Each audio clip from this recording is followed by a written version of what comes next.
There's this girl who was studying in a very popular university here in our country, UP Diliman, University of the Philippines. This university is very huge and has a lot of campuses.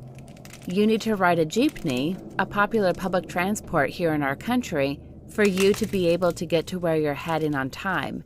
There are different jeepneys to every route. One night, she was heading to her dorm after a late-night study. She, of course, rode a jeepney. This was almost midnight, and there weren't a lot of people going to her route, so she was all alone in the jeep. She got on the jeepney, then it started to move. Everything was going fine until a few minutes later, she noticed the driver staring at her so intensely. He was staring at her in the mirror, then tried to look at her directly a couple of times. She became uncomfortable and just tried not to make eye contact.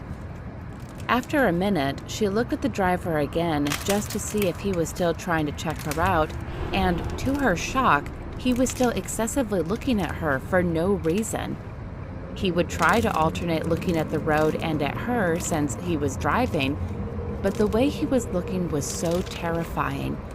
It almost looked like he was trying to keep an eye on her. She then slid far from the driver's seat and tried to just look outside, even though it was so dark. She was almost at her destination when she noticed that the driver wasn't actually driving to where her dorm was at this point. She was so scared, but tried not to make it obvious and told the driver, "Mister, this isn't where my dorm is."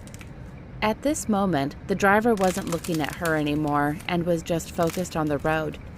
She noticed his facial expression.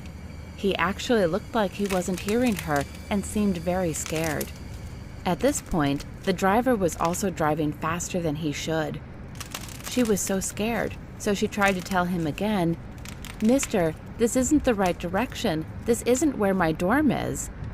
But still, the driver wasn't paying attention to her, and it seemed like he couldn't even hear her.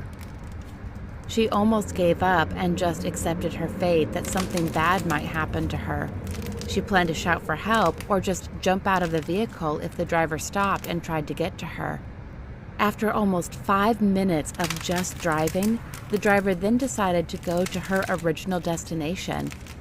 When she saw her dorm building from afar, her heart started to race. She almost considered just jumping out of the vehicle, but then the driver actually stopped in front of her building, and she got out as quickly as she could. She had just started running and was about to run to the door when the driver stopped her and said something. "Wait, miss. When you get to your room, replace the clothes that you have on now. Set them on fire or throw them away. I saw in the mirror earlier that you have no head. It must be a bad spirit trying to get you. So I tried to just drive around in circles to divert it and prayed. I didn't drive to the right direction until I saw that you got your head back. Be extra careful next time." She was so shocked when she heard this and didn't want to believe it. It turned out the driver couldn't hear her because she had no head. She got to her room, woke up her roommate, and told her everything. She then proceeded to take the driver's advice and throw away her clothes. She was so thankful for the driver for what he did, but it was indeed one of the scariest things she experienced.